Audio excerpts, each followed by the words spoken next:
Monsieur le coordonnateur du PDDRCS au niveau national, distingués invités, membres du comité provincial de sécurité, bonjour.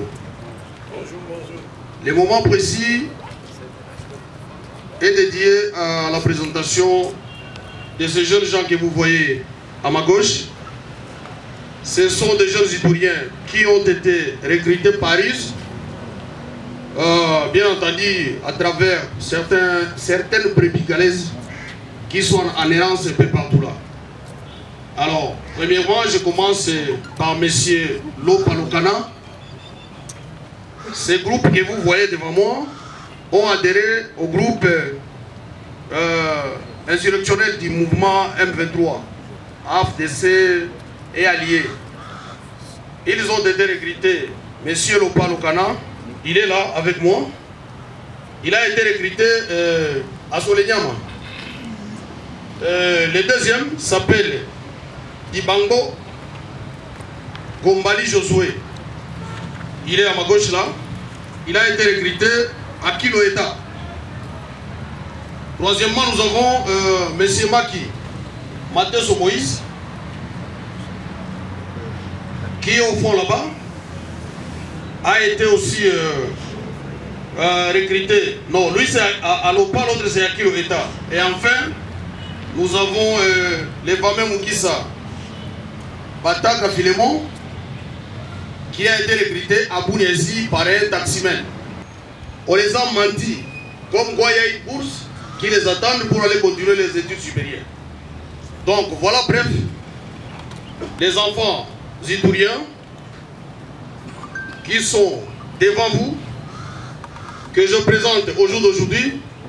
Et voilà, par la bonne foi, pour une fois, du gouverneur de province qui est un père de famille, avec cette fois-ci un état d'âme calme et tranquille, il a préféré que ces jeunes gens regagnent leur famille à travers le programme du PDDRCS. Plus rien, à vos autres mots, Jean. Merci, merci, colonel. Voilà, je crois que c'est une opportunité, une fois encore, de parler aux parents.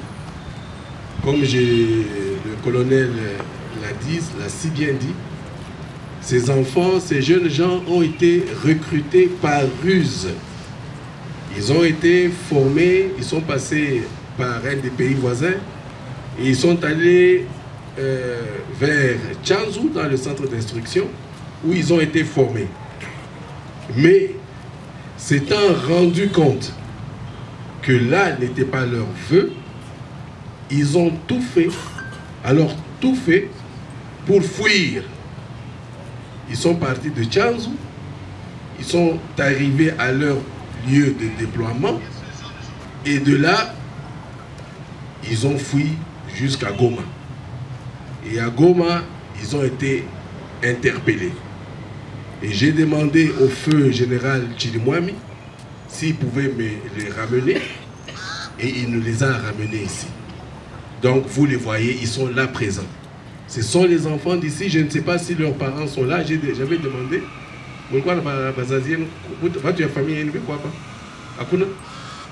Ah, voilà. Donc, ils sont ici depuis plus d'une semaine. Nous, parce que nous considérons cette ruse-là, nous disons qu'ils étaient de bonne foi. Ils étaient de bonne foi et nous sommes des bons pères de famille. Nous sommes de bons pères de famille. Nous ne pouvons pas aujourd'hui livrer nos enfants à la prison juste parce que voilà, ils ont été recrutés par ruse. Préservons cela. Voilà. Et donc, officiellement, les 4 jeunes ici, je vais les remettre au coordonnateur qui est là. Monsieur le coordonnateur. C'est monsieur Tangan Tita, qui est le coordonnateur national du PDDRCS. Et donc, vraiment, je tiens à vous remettre ces jeunes gens entre vos mains pour qu'ils suivent la procédure de démobilisation et de réinsertion. Merci.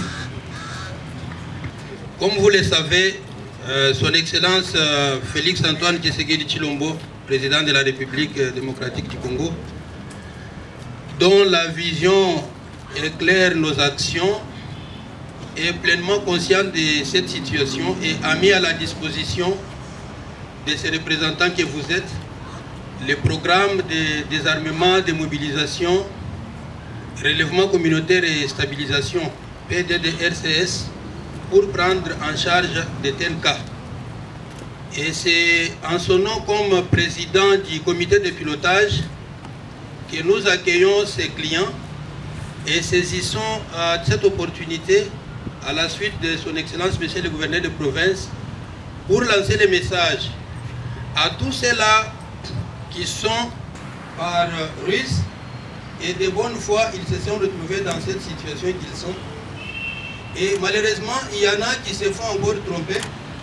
On va leur dire que si on vous amène là-bas, on va vous tuer, on va vous torturer. Mais nous avons devant nous les jeunes Congolais qui sont là, qui n'ont pas été torturés, qui n'ont pas subi aucun traitement inhumain. Nous les accueillons et nous vous promettons que nous allons nous acquitter de notre obligation institutionnelle comme programme.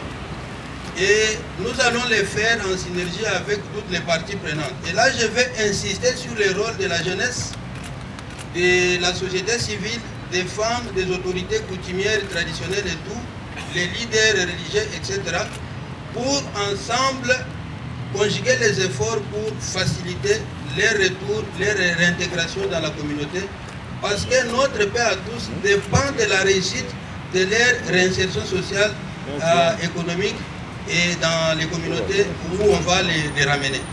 Sur ce, je dis et je vous remercie.